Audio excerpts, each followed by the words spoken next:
Okay.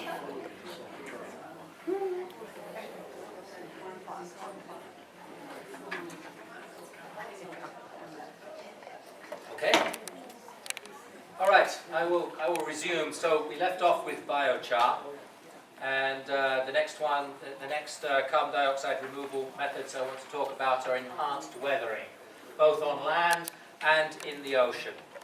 And being a geologist, enhanced weathering is something that I can really understand, because you see the weathering of rocks. All rocks that you see on the surface of the planet are undergoing weathering. If they're on the surface, they're exposed to the atmosphere, they're being weathered. And carbon dioxide plays a significant role in the chemical breakdown of rocks. And it is, if it happens, just like with chalk, if it happens in the natural world, there's possibly a way that we could engineer it to make it happen more. And with enhanced weathering, the process forms carbonate minerals. Carbonate minerals contain carbon, and so in a solid form, a solid, stable form. So if we could work on methods of taking rock and weathering it rapidly, it could have an effect of sucking carbon dioxide out of the atmosphere. And I looked at this idea and thought, yeah, this is actually quite a reasonable plan, and it will give geologists lots of work to do. Not true, in fact, because the main mineral that has been slated as being extracted and weathered to do this is olivine.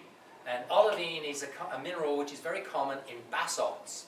And here on the west coast, we've got a lot of basalt around, whole Columbia River Gorge, Table Mountain, Rock Mountain, just at near Medford here, and the Snake River Plateau. There's basalt all over the place, so geologists wouldn't really get much work out of it. The main downside, and I'm not going to go into a lot of detail about this, it is a technology that could work, and there is research that's being done on it, and it needs to continue to be done. I wouldn't say we're at a place where we want to use it yet.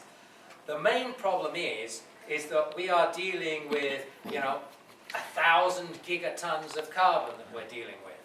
And chemical reactions,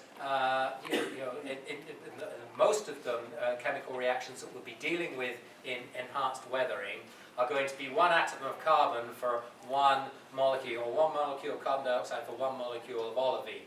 Or maybe in some places you could make it 2 carbons to 1 olivine. But if you're looking at how, 1,000 gigatons of carbon that we've got to get rid of, then how much rock are we going to actually have to weather? And it's huge. Right? These are really big operations. It's possible, but it's something we probably don't want to do. One problem that we've got also is that all that mining is going to be using fuel-powered machinery, and the infrastructure that we're going to have to do these things. I mean, large mining operations, you've probably seen pictures of tabletop removal, mountaintop removal, coal mining in Appalachia, and there's equal, we could do it. We have got the technology, we can do it, but do we really want to do it, and are there better ways to go? And I would say this one's fairly low on the totem pole, even though the Royal Society thought that it was practical. It's not one that I spend a lot of time wondering about. So I'm going to move on from enhanced weathering to this next one, which is actually quite controversial and has quite high potential. The Royal Society thought that the effectiveness was quite low, and research has gone on since then. And one place where the National Academy of Sciences, in the other 2 reports that I mentioned to you, differ quite considerably from the Royal Society is they give ocean fertilization much more chance of actually having an effect. But do we really want to do it? And the thing is what we would be doing with this is, say, like making chalk. Ocean fertilization would accelerate the development of chalk in shallow marine environments. It's so it's tried and tested. The Earth has done it before. We could accelerate that process maybe down to 30,000 years instead of 30 million years. It might be a way that we could get carbon dioxide out of the atmosphere quite successfully. We do not understand the ocean systems very well, however, and while, you know, the thing about this is that we, whereas in the accelerated weathering, we're looking, you know, at 1 atom of carbon dioxide to go with 1 molecule of olivine. In this process, fertilizing the ocean, actually a small test was done in the 70s, I believe it was, in a what was called a dead zone south of the Galapagos, where they dropped half a ton of iron in the ocean and saw it bloom almost instantly. The ocean turned from bright blue to green as these phytoplankton grew up. And they estimated that half a ton of iron led to the sequestration or the consumption at that time, the instant consumption at that time, of 7,000 tons of carbon dioxide. So it's really quite effective in as much carbon that it can suck in. Now, that's not saying that 7,000 tons of carbon dioxide was sequestered for a long period of time. There are processes that caused it to respire back up into the atmosphere, so it was only temporary. But it is possible that you could get that to occur in places where it would sink into the deep ocean, and actually a lot of the carbon gets sequestered in the deep oceans.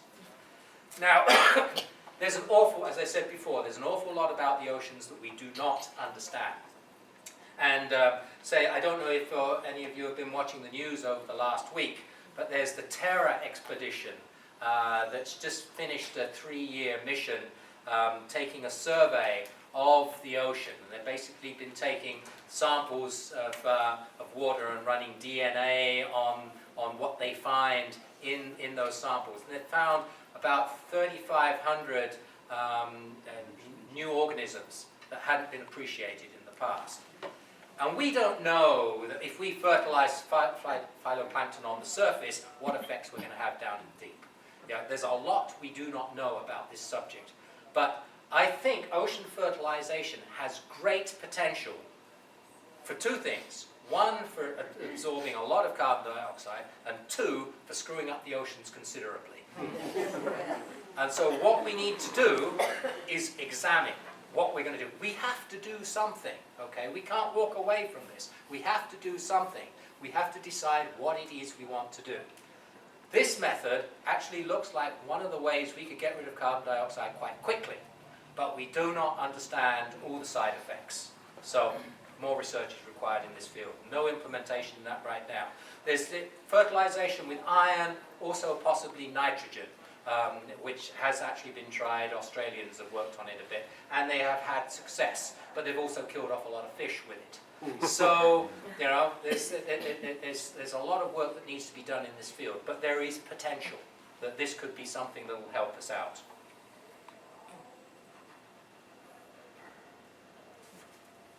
Okay. So now, this next one, carbon dioxide capture from ambient air. So this is something we can do. With sodium hydroxide, you can take carbon dioxide out of the atmosphere, out of the air. You bubble carbon dioxide or air through a solution of sodium hydroxide, and you end up with sodium carbonate, and it's absorbed carbon dioxide from the air. It can be done. What do you do with the carbon dioxide once you've captured it? And that's the major thing. There are two things that I've been reading about that seem to be quite interesting. Creating synthetic trees.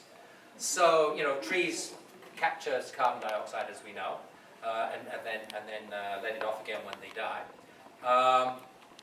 Synthetic trees, you could actually, and there are some guys that have actually tested these, and they've created a few of them.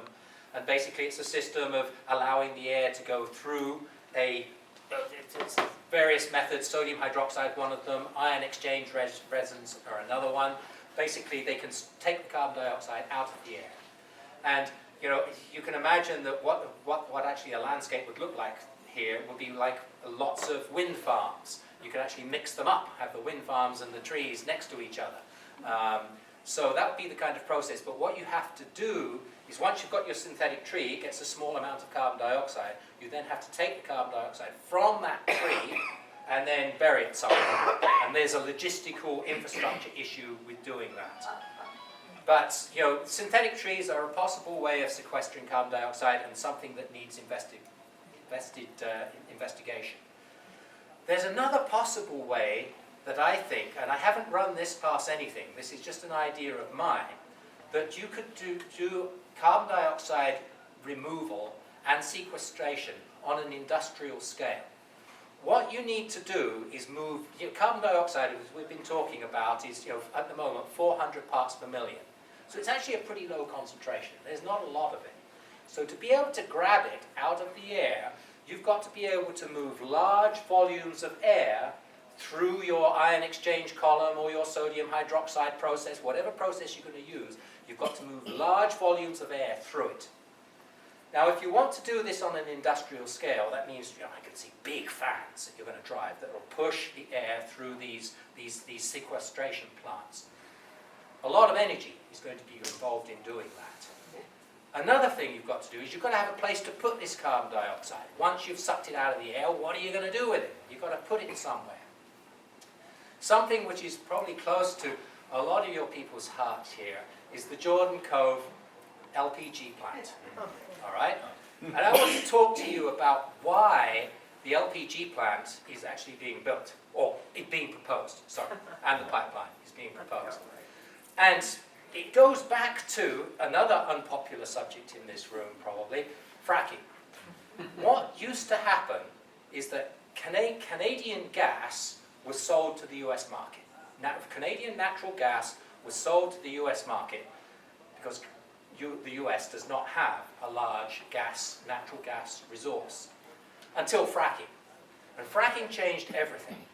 And what ended up happening is that the United States now supplies most of its natural gas from fracking wells.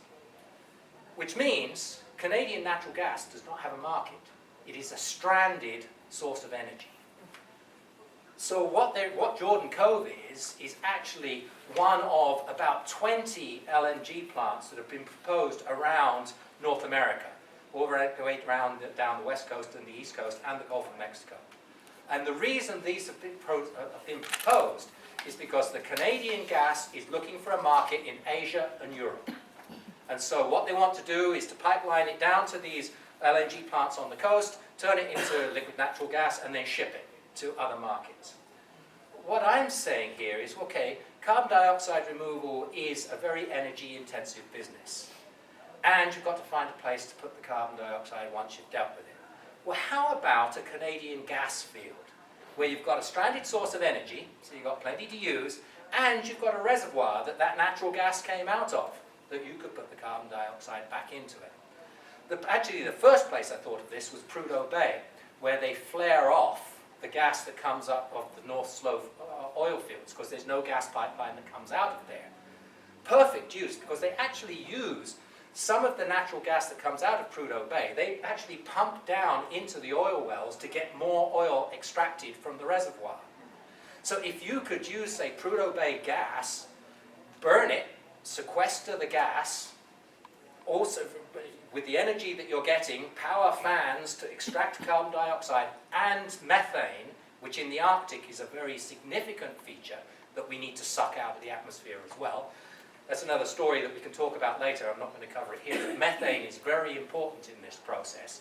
If we could use Arctic sources of energy, stranded energy, to get carbon dioxide and methane out of the atmosphere, sequester it back into the oil reservoirs, we're actually making progress, I think.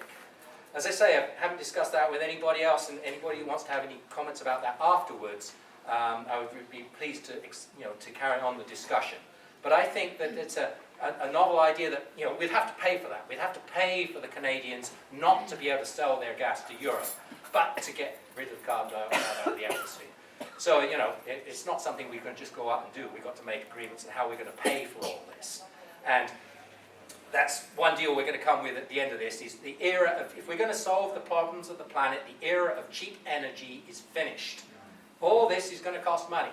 It's going to cost us more, which actually would help us economize, okay, help us save electricity, help us save, so if it was more expensive. So we would be less profitable with our resources. Anyway, so that's carbon dioxide out of ambient air. Okay, That's the end of the CDR part of the talk. We now move on to solar radiation management. The main difference between these two processes, CDR and SRM, is that CDR gets to the heart of the problem. The heart of the problem is the carbon dioxide and other greenhouse gases in the atmosphere. It is in the process of taking those out. SRM does nothing about the carbon dioxide that's in the atmosphere. Solar radiation management. Okay? It does nothing about the carbon dioxide in the atmosphere. It does nothing about ocean acidification, which the extra carbon dioxide in the atmosphere is causing to happen.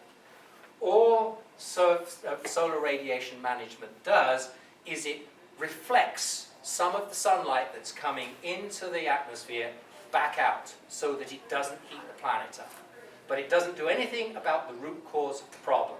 So it's, it's more like a Band-Aid, okay? And the way I actually see solar radiation management as being used, if we do decide to use it, is as a stopgap to try and slow the temperature increase until we can successfully start to suck down the carbon dioxide and make a dent on how much carbon dioxide there is.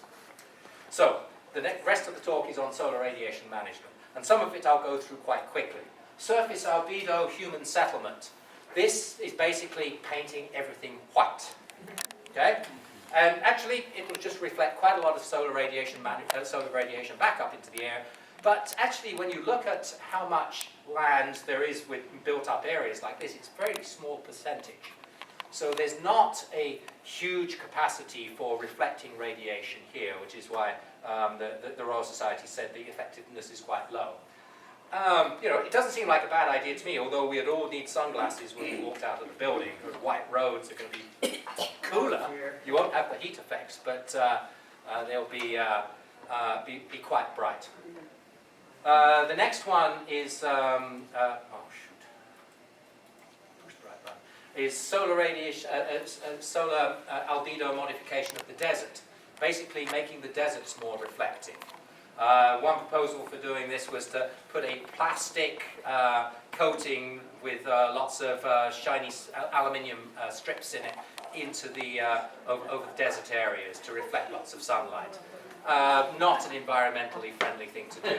I'm not going to spend much time on that one. Cloud albedo enhancement. So this is the whitening of clouds. Mostly cumulus clouds forming over the oceans. And in fact, you can actually see satellite images in some places where there's a lot of shipping, and you can see ship trails running across the ocean in clouds, because the fumes coming out of the smokestacks, the particulate material that comes out of from burning bunker fuel, actually causes the nucleation of water vapor to nucleate on the particles, and they form clouds. And so you get these cloud trails going across the ocean. So there's a thought of maybe we can do this on purpose. And one possible way, and you see that the Royal Society thought that it was quite reasonably possible, reasonably affordable. We could do it right now. Safety, all SRM techniques have a safety issue. They've all got a safety issue. None of them are come through here well. But this is kind of an idea. If you look for cloud seeding or anything on YouTube, you'll find pictures of these guys. These are apparently these things will work, and they are totally wind powered. And they would spray salt crystals or very fine droplets of water up into the clouds, which will form nucleation points for cloud formation. Make the clouds whiter and denser. Those clouds will reflect more sunlight. Again, it's probably not something that we want to go right away and do right away at all. But it is a possibility, and potentially one of the least nasty of the possibilities. Space-based methods. This is what first actually got me into the subject of climate engineering, in that I realized that we had a problem, and I read a paper by a guy that wanted to put a whole bunch of little mirrors between the Earth and the Sun at what's called the Lagrange 1 point, which is about 1 million miles out, which is where the gravity of the Sun and the gravity of the Earth is the same. So you can put something up there that will just stay there. And the idea is to put up several million little 2-foot diameter mirrors or sheets of glass up there over an area of 100,000 square kilometers. And so there would be just this little mass of mirrors up there which would refract about 2% of the sun's radiation hitting the Earth, which will be this magical 1.8 watts per meter of solar mitigation or of forcing, basically forcing the other direction to counteract the forcing caused by carbon dioxide. If you're going to do this by the shuttle, you're looking at, I think the number is about 1 million shuttle flights. Probably not going to happen. There are people that are working on electromagnetic launching methods for something like this. Again, this is in James Bond type field of fancy gizmos and devices. But it's an area that I think we should still be looking at, because this, as far as solar radiation management is concerned, this is probably one of the least obnoxious, because it is not actually operating in our atmosphere. And all it is doing is lowering the amount of sunlight that we get.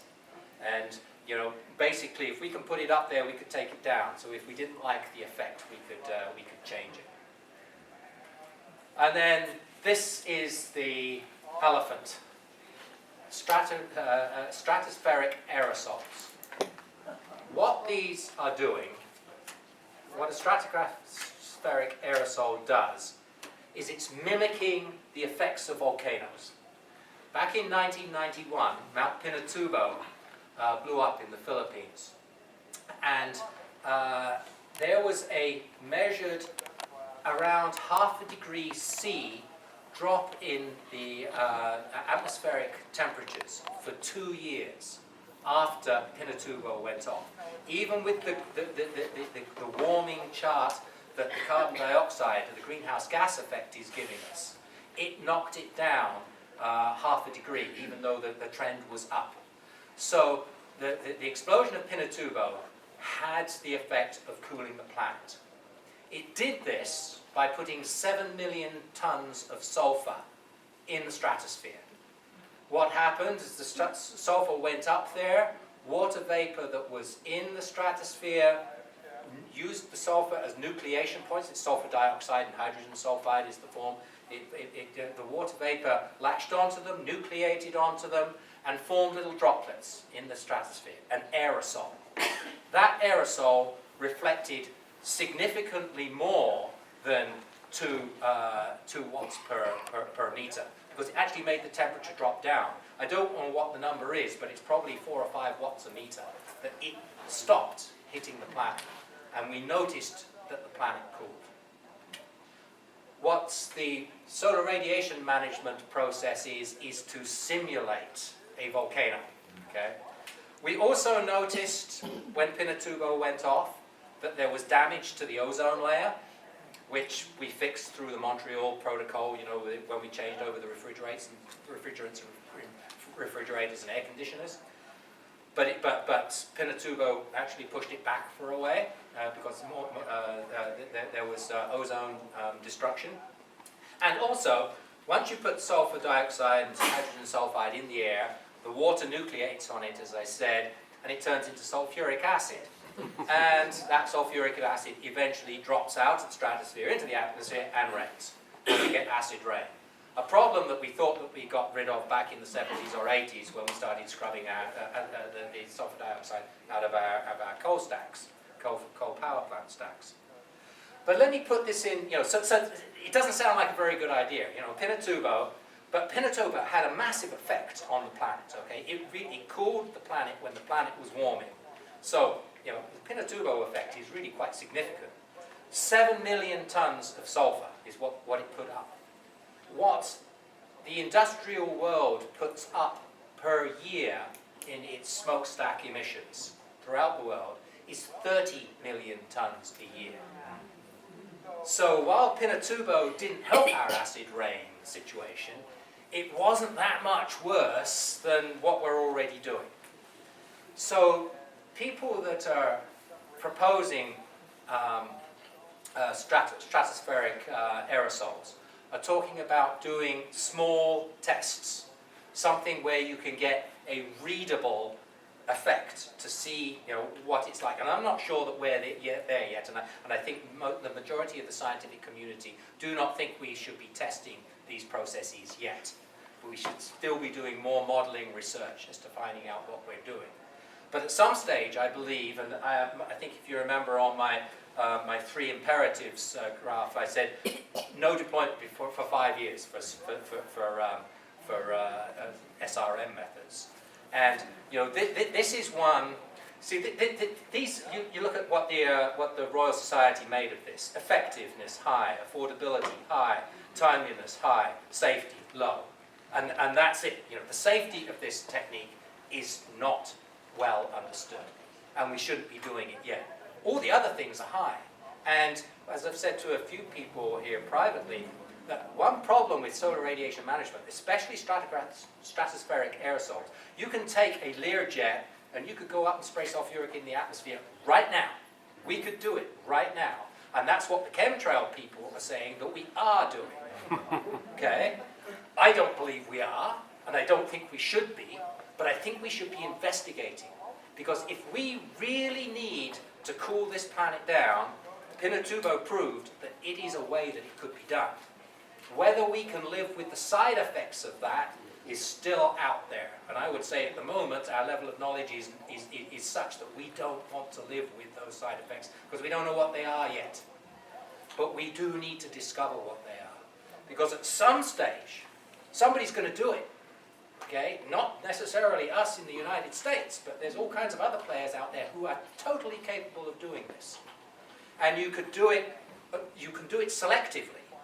And you can do it in such a way that it'll be good for your climate and lousy for somebody else's climate. There's all kinds of governance questions that have to be answered about this. And it's dangerous.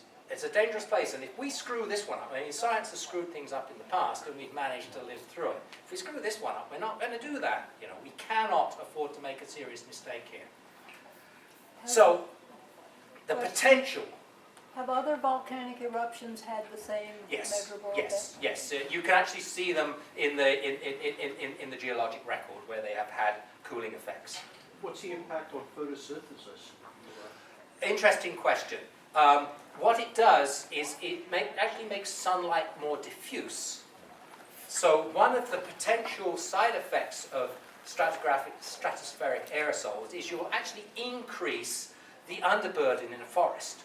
Because whereas sunlight is coming directly in and gets stopped by the trees, when it becomes more diffuse because of the scattering in the stratosphere, your shadow will be less pronounced.